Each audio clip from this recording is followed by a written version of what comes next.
Hello, welcome to Enchantment of Eternity's review for Dear Doctor, which is episode 13 of season 1 of Star Trek Enterprise. This video is part of a series of videos where I review episodes of Star Trek as determined by my user polls. The episode for Enterprise that won my latest poll was Dear Doctor.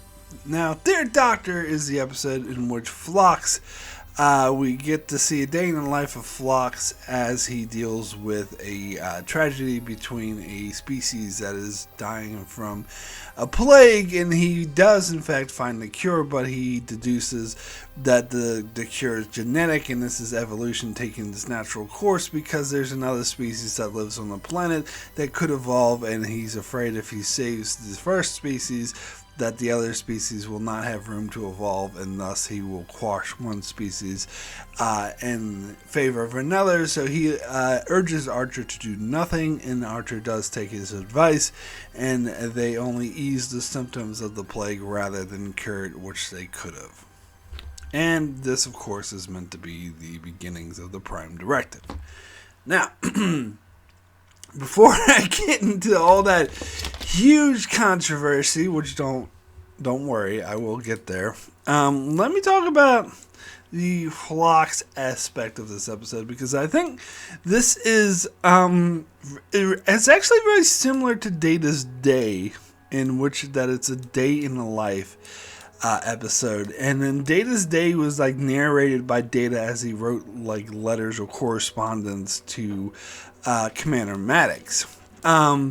And Dear Doctor is very similar because Phlox narrates the episode. Oh, come on, kitty. Trying to record videos. He's trying to get out the window to get at the birds. Anyway. So anyway, this episode is narrated by Phlox, who is writing correspondence to his friend, his name is escaping me at the moment.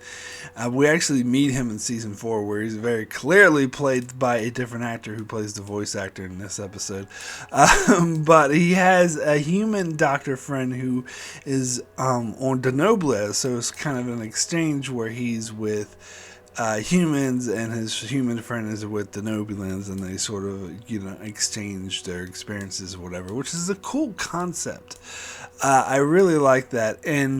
And so, yeah, it's similar to Data's Day because the whole episode is narrated by Phlox's sort of opinion and his view on humanity, kind of the same way Data's Day was narrated by Data, and his view is narrated and we see from his perspective. So it's very similar.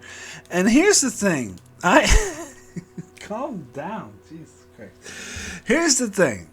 I actually think that this works better than Data's Day, and the main reason why is because this happened in season 1, where Data's Day happened in season 4, and that always seemed really out of place to me.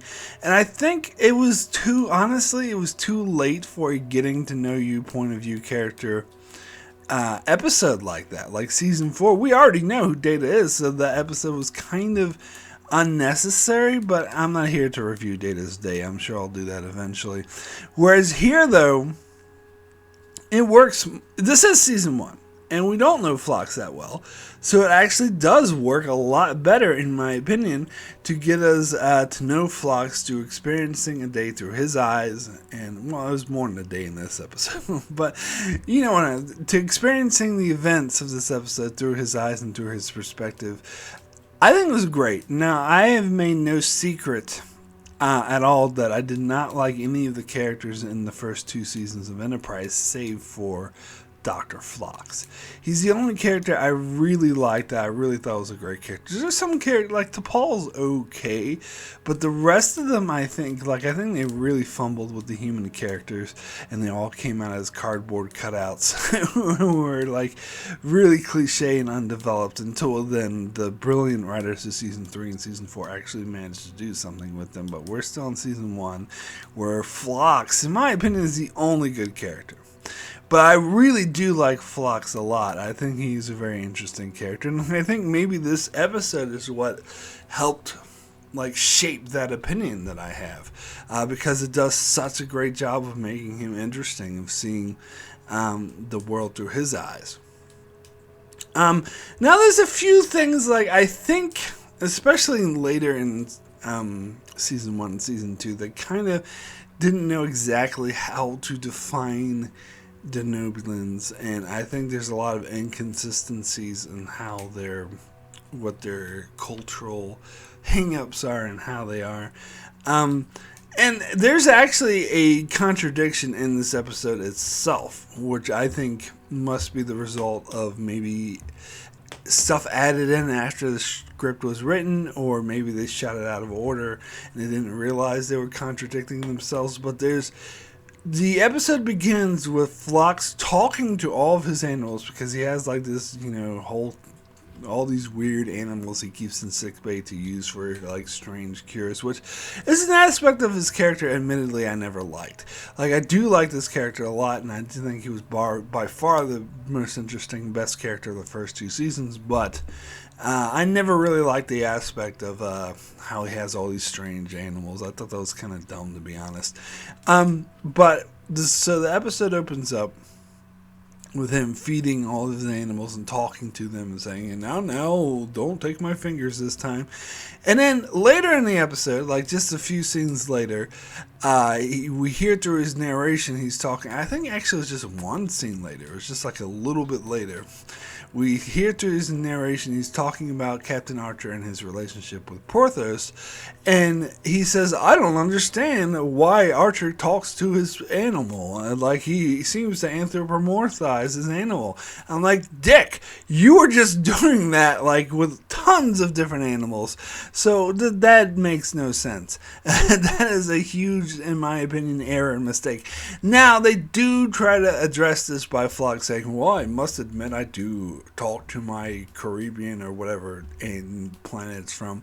I do talk to my bat from time to time. I'm like, no, actually, Phlox, it's a lot more than your fucking bat from time to time. You talk to all of your animals all of the time. So this that was a huge contradiction, and it makes Phlox come off as kind of an asshole or an idiot who's oblivious to his own behavior, who judges other people. Oh, why is he anthropomorphizing his dog? What a stupid human, when he does it even worse to tons of animals that, mind you, are less sort of attuned to human behavior, because dogs, of course, have been, and domesticated animals do kind of mimic human behavior because they've been domesticated. But he's talking to like bats and worms and shit that aren't domesticated, that don't even, and he anthropomorphizes them, which is worse, in my opinion. So, so what a hypocrite. But mainly I just see that as, I don't think it's the episode trying to tell us that Phlox is a hypocrite and doesn't realize, like, that he's judging humans and doesn't realize his own behavior, because the rest of the episode tells us that's not the case. So I see it more as an error, as a mistake that the writers weren't aware that they were just contradicting themselves so majorly. Anyway, also the way, like, he does, like, sort of, like, the whole scene when they're at movie night, and, oh my God, I've talked about movie night a lot, and I guess I could get into it again more here, but I hate it with a passion. Why are people in the 22nd century watching movies from the 50s and 40s, from the 1950s and 1940s, and it was just, I said I wouldn't get into it, but I'm getting into it, but it's part of why I hate seasons 1 and 2 so much is because they wanted to make all the characters and all the situation, the whole show, be like a 50s, like, Daltons or whatever the hell. What was those kind of shows? Like, I don't know, Little House on the Prairie or something. They wanted to make it like that, which I don't know why, and I hated it with a passion. I thought it was the dumbest thing ever. And so that's why they're always watching movies from the 50s and 60s, sometimes even 70s. Ooh, how progressive of them. Because that's what they wanted the characters to behave like. They wanted to present the society as if it was an idyllic 50s society, and that's pisses me off a lot, and that's part of the reason why I hate the show. But anyway, did go off on a tangent on movie night even after I said I wouldn't. But we had a scene where they were at movie night and Phlox wasn't paying any attention to the movie. He was just watching other people. It was like, oh, isn't this fun? Oh. And what's her face, like Cutler, and I'll get to her shortly, she asks Phlox, like, don't you have anything like movies on Denobla? And he's like, oh, we had something like that centuries ago, but people lost interest because they realized real life is more interesting. I mean, I suppose that could be, we're talking about alien species, so they could have that perspective, but I completely disagree. Like, I don't care what you do, real life is never as interesting as movies because there's a narrative structure that you don't get in real life. So I think Phlox is totally wrong, and I actually, honestly, I do doubt that any alien species would develop that perspective because it's clearly wrong. Anyway, maybe I'm a little bit biased here, but anyway, I did find Phlox like sort of like getting right in fucking Tucker's face, and like he goes right up to him, stares right at him as Tucker's like crying because of the movie. Now you could say, but he's an alien, he doesn't realize how like much of a dick move that is and how much of an asshole he's being by doing that. So I will buy that. But I don't know. I thought that was a little bit stupid. Now, it is interesting, and I think it's always a tricky thing to do for writers to have aliens describe human beings. And of course, this is Star Trek because so they want to present humanity as being like really compassionate, like good guys. And so that's the aspect of humanity that they focused on. But it's a really tricky thing because we're all human. The people who are writing the show is human. And so the only thing they have to build off of what other aliens would be like is what humans are like, because that's all we know. We don't know anything else. I mean, we could try to imagine, but you can't really, like, they basically just build off of different aspects of humanity.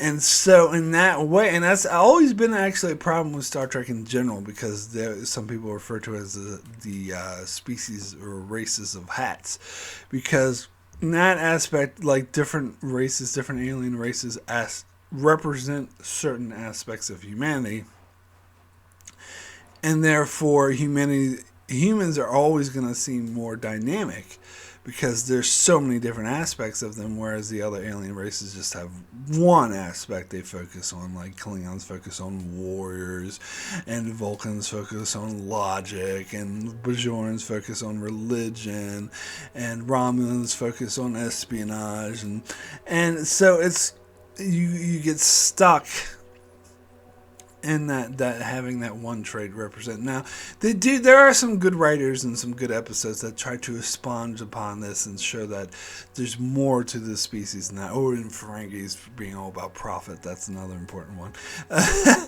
But there are certain episodes and good writers who do expand upon this and make the aliens like be more dynamic. But like you have Vulcans who are different, who are a bit more violent, and you have Klingons who are a bit more intelligent and like scientists and stuff, which makes sense. Like you would need to have different aspects in order to have a working culture.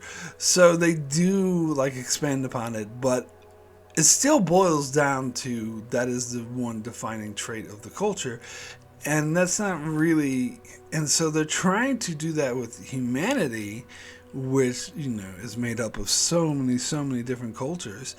And it's basically, so what Star Trek ends up doing is saying, oh, they're all naive because they're way too compassionate. And that seems to be the monoculture that they made up for humans in this 22nd century, or 23rd, 24th, the whole spanning Star Trek thing. Which is, of course, a bit selfish, and it's also because they always portray humans as, like, the best.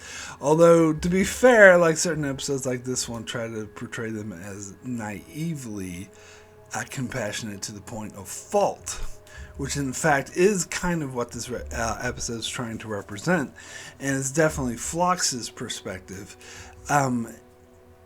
It's not actually it's not accurate of humanity in my opinion, but it is accurate because since they boil down all these other aliens to one thing, they have to try to do the same thing in Star Trek, and since Star Trek is all about presenting humanity as a bright future and it's going to be so awesome in the future and humanity is going to be so great, then I guess it makes kind of sense to focus on compassion as being the main component of humanity. But I just find it a bit weird though, and particularly when he tries to ascribe and it's an interesting concept because we look at humanity from an alien's eyes, but this, of course, is written in contemporary times where there are no aliens and there's humans writing this. So it does make me wonder how accurate it is. Like this is how an outsider would view humanity, but because I don't know, it seems like Phlox is a lot more human, and that's a result of the fact that he's a character for TV who's written by a human writer.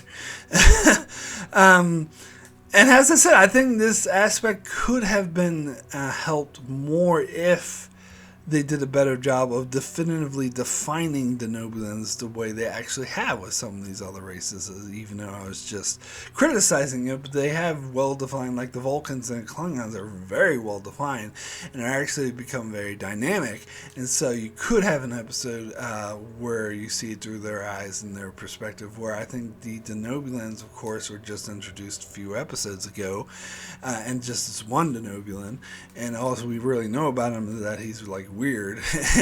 Optimism, Captain. And so I think it's more difficult that's why it doesn't come off as believable, because the Denobulans themselves are not well defined. And so there's a lot of times where he criticizes humans for having certain traits that I believe he also has. So he comes off, and again, this is kind of a fault of the writing, he comes off as a bit of a hypocrite.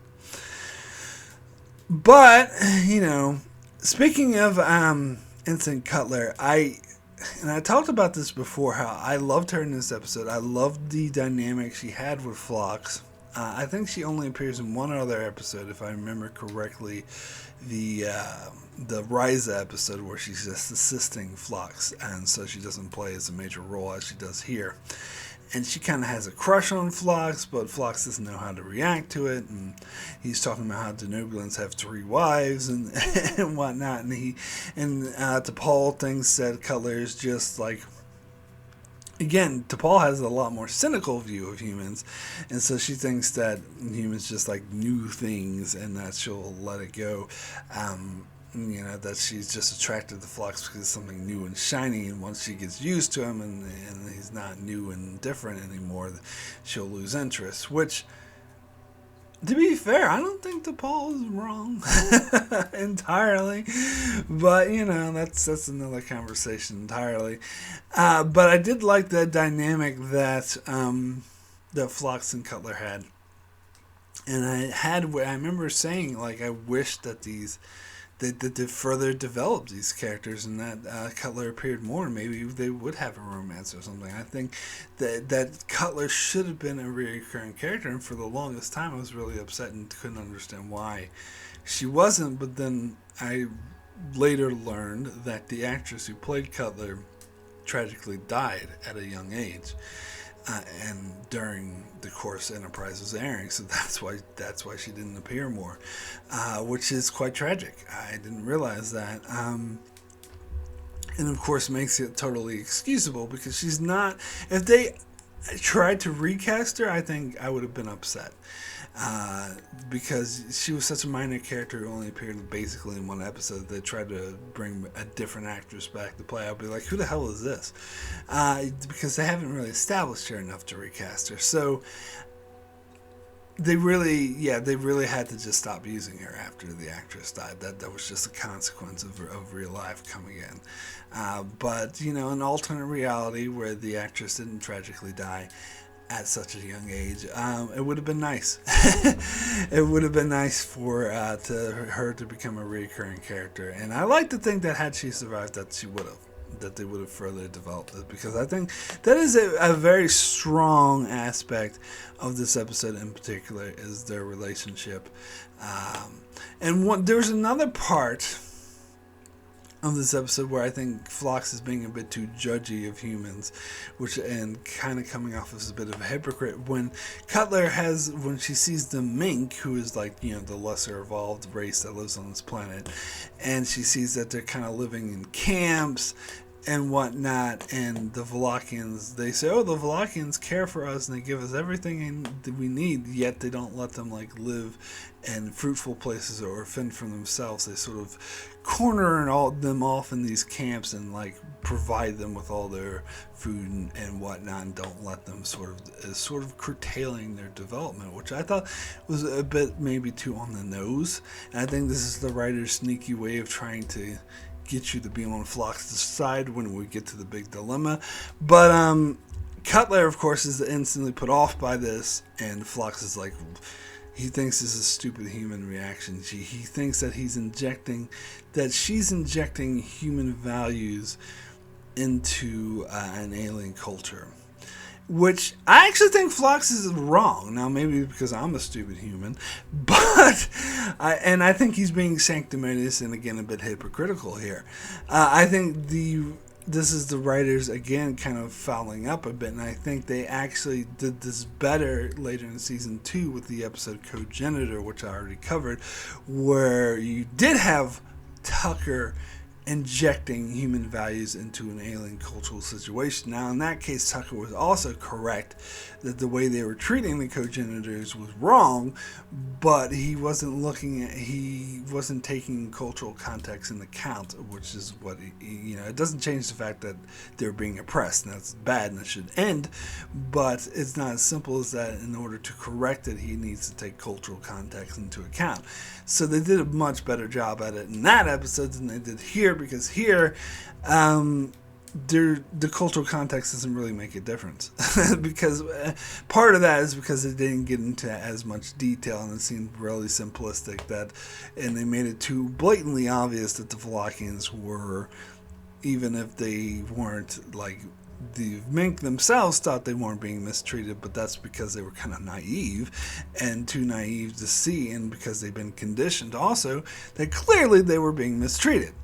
And I think Cutler's was her assessment of the situation was a very objective, logical assessment that was not colored by lack of knowledge of their culture or human bias, as Phlox would claim it to be. And she did, to be fair, have a strong emotional reaction to this conclusion. However, Phlox saying that the conclusion was born out of just emotional bias is incorrect.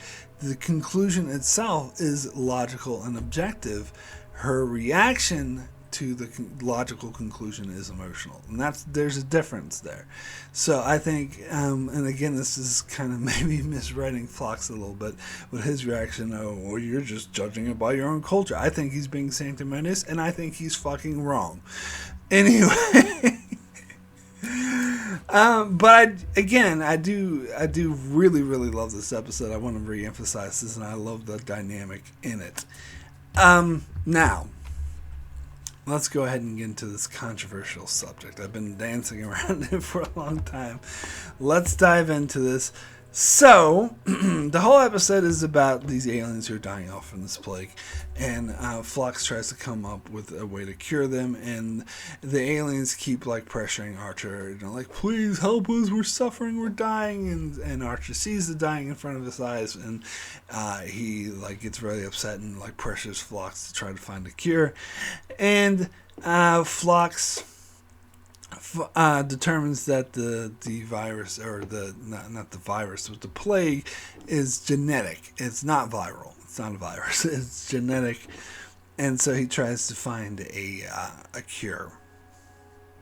And so then he comes to Archer and says that that if he found the cure, he wasn't sure. He wouldn't be sure if they should use it, because the mink will are on a path to evolve and develop and become the dominant species of the planet.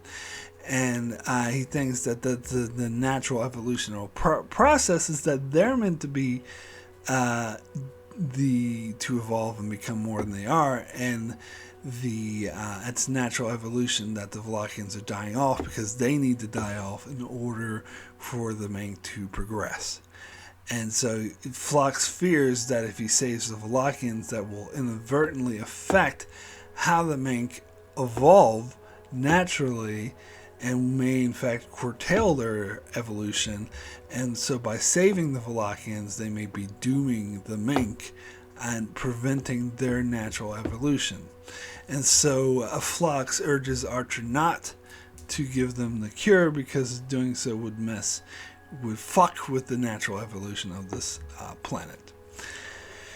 And Archer gets really upset, saying, like, every time, he's like, you're a doctor, every time you kill a virus, you're interfering. And every time, he tries to make other sort of arguments, saying that, so basically that they don't know what his whole thing about evolution is just speculation, and they don't know exactly what will happen if they don't cure or if they do cure the Valachians. Archer says he'll sleep on it, he'll think about it, and then the next day he comes in and tells Phlox that he agrees that he will not give the cure because they're not out here to play God. So they won't do something that would so drastically affect the whole evolutionary process of an entire planet. So instead, he gives the Valachians thing to ease their pain, like to treat the symptoms rather than a cure to cure the disease. And the Valachians also asked Archer for warp technology so they could go off, because they don't have warp technology at this stage, so they wanted to go off and explore and find people to help them. But Archer also denies them that because they don't really know how to use antimatter. They have no experience with it, and they could destroy themselves, which harkens back to a Voyager episode when humanity, before they became so enlightened, sent out the antimatter to some weird aliens, and that's exactly what they did. They destroyed themselves with it. So he's probably right there to not want to do that. Now, this episode has become quite controversial. A lot of people completely disagree with Phlox. They completely disagree with Archer's ultimate decision. I've heard arguments that Archer's initial arguments against Phlox were dead on, and that it was stupid that he changed his mind. And also that the writers of this episode misunderstand how evolution works, and that Phlox is misusing the term evolution, and that's not actually how evolution works. And it's not up to him to determine what would happen with evolution. Now, I did see a specific video that asked if what Archer did here by withholding the cure was genocide, and that video actually concluded that it was in fact genocide, which is objectively, technically, and in all cases incorrect. That is an incorrect assessment, because Archer withholding something to cure something that's already happened by definition is not genocide. That's a ridiculous and misuse of the term, because Archer doesn't not actively kill anyone. In fact, Archer even puts up the scenario that maybe the Valachians will find a cure on their own, or they'll find a cure elsewhere, which is still possible. So it is possible that the Valachians don't die at all. And so if they don't die, how the fuck did Archer commit genocide? Like, that again is theoretical. And plus, you don't commit genocide. Genocide is not by withholding something. You commit genocide by actively doing something, by killing people off. Inaction is not genocide. So that's just a plain old misuse of the term. But the question could still remain, on whether or not Archer whether or not, the fact that it's not genocide doesn't change the fact that maybe some people would consider it immoral. So the question still remains whether or not what Archer did was the right thing to do, or did he do the complete wrong thing. And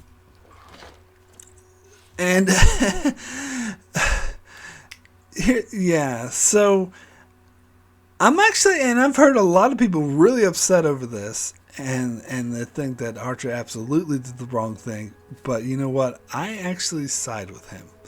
Now, I don't necessarily side with Phlox. I think Phlox was being a bit too sanctimonious in this scene. And the way he was, like, in his personal log after Archer decided not to give them a cure, he's like, oh, I can't believe I almost, like, withheld this information from my captain. I'm so dumb. I should have known to trust my captain, and I should have realized that he's capable of making the right decision. Well, that's very sanctimonious, because that's coming from the perspective that there's only one right decision to make, and that if Archer made the other decision, it would have been wrong. Which that I completely and utterly disagree with, and I think that is a very sanctimonious way of looking at it, and he's being arrogant. Because from this perspective, if Archer made the other decision and decided to give them the cure, then from Phlox's perspective, Archer would be not evolved, and he would be wrong, and he would be untrustworthy, and I should have just hid this information from him because he's too stupid to know what to do with it. And that is a very arrogant standpoint. In fact, it does make it seem like Phlox does not respect Archer enough for him to consider him his captain, because he only respects him if he makes the decision that he thinks is right. And if he made a decision that he didn't want to make, then oh, fuck him, he's unevolved. That's not really trusting Archer. If he trusts Archer, he would be okay with whichever decision he made. But the fact that he's only okay with it because he made the decision that he wanted to make, that makes him an arrogant asshole. But anyway, let me get back to the whole point of how I actually agree with Archer's ultimate decision, because I'm sure this is like would blow so many people's minds and saying, oh my god, you're okay with him just letting all these people die. Well, the one line that really sold it to me, and I do think that the writers did a good job with this aspect of it, is the line that we are not out here to play God. And I think this is a nuance that a lot of people are missing. A lot of people are missing that, they, since they have the ability to cure these people, they should do it. But they're missing, and this, I guess this ties into the fact that a lot of people disagree with the Prime Directive, where I'm actually not one of them. Now, there's extreme examples of the Prime Directive, such as, like, what is it called, Homeward, where Picard would rather kill off an entire species of aliens rather than help them. Like, that's a misuse of the Prime Directive, that the whole point is to help the alien species, not to just simply let them all die. Which you could argue the same thing is, this is the same situation because you're also letting a whole entire species die, but it's different because there's another species that may thrive because of it. Now, and a lot of people say that Phlox is misusing the term evolution, has said that that's not actually how it works, and I actually agree with that. I'll agree with them on that. I think he is. I think that was the writers maybe being a bit not studying how evolution actually works. I think he used the wrong terminology. But I ultimately agree, even if it's not evolution, I agree that by Enterprise coming in, swooping in, and making major changes, like this is like a huge difference in just, say, a doctor fighting viruses. Like Archer made the comparison, like, oh, you kill off viruses all the time. Yeah, but in those cases like that involve like one person or a small group of people, not an entire fucking planet. That's what changes it. It changes the scale so that what they're doing could drastically affect the natural process of an entire planet, entire different species. And I think whether you use the term evolution or not, that's kind of not the point. The point is, it's kind of obvious that the mink will be negatively effective by the Valachians thriving.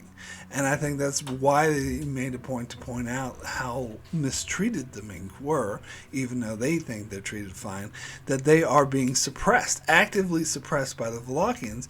So, by Archer saving the Valachians, he is in fact supporting the suppression of the mink. So, and that's a part of the dilemma. I think a lot of people who are actively against Archer's decision kind of leave out.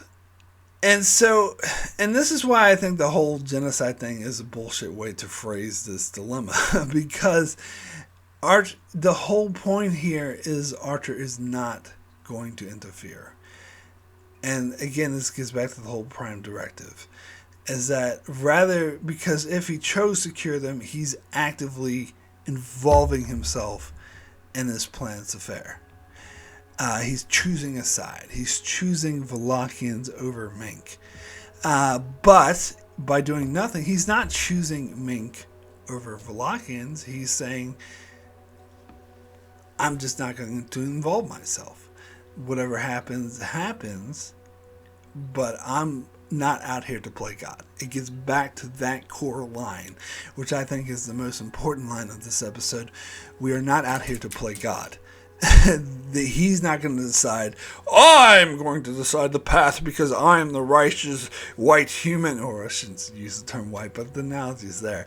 I'm the righteous, smart hero human, and this planet will do what I want it to do. And I think that would be if he just... Now, you can say that's unfair because he's just basically showing compassion for people who are dying. But again, it's a genetic disease. It's not a viral disease. And it's kind of like... It's similar in some ways to the question of would you kill baby Hitler? Which is another sort of...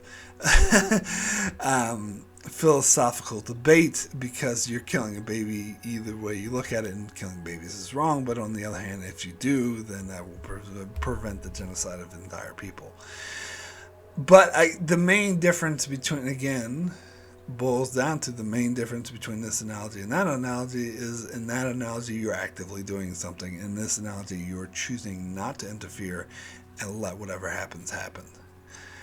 And that's kind of the whole point of the Prime Directive, and that's why I stand by it.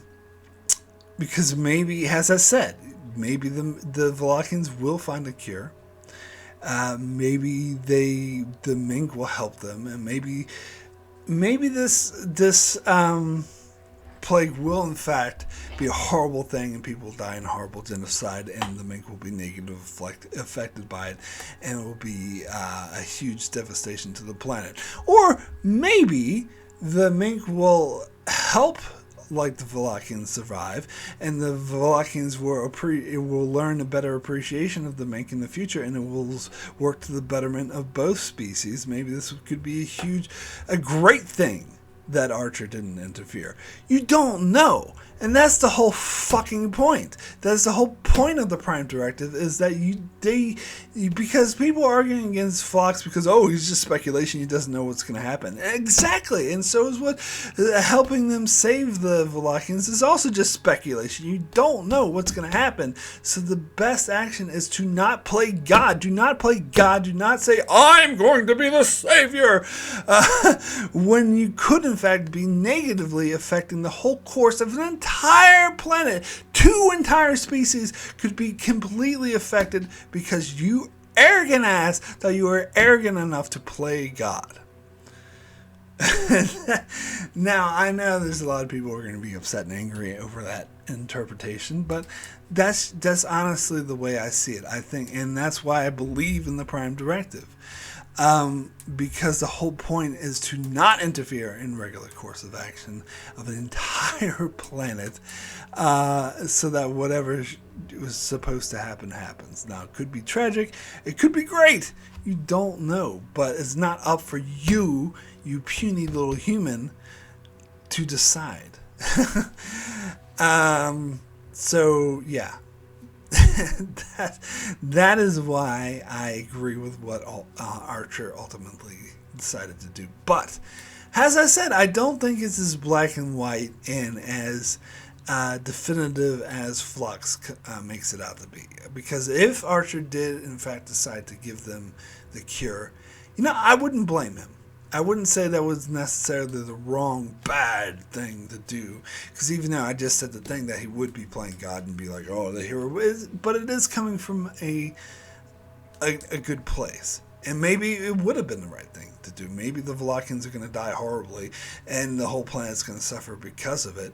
And maybe Archer giving them a cure will save them. So, and like maybe once the Valakians are cured, they'll actually eventually evolve and start treating them to make nice. So maybe he was doing the right thing by giving them the cure. Again, this is getting back to the whole we don't know.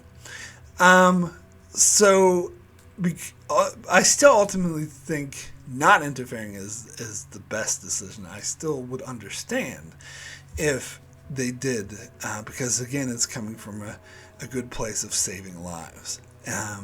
And so that's why I'm against what Phlox says about, oh my God, I can't believe he almost made the right decision, because that is a very arrogant. Now, Phlox is acting like he's playing God. He's acting like he knows the one right thing to do, and that Archer would be an idiot if he didn't do it, which I think is very arrogant of him, personally.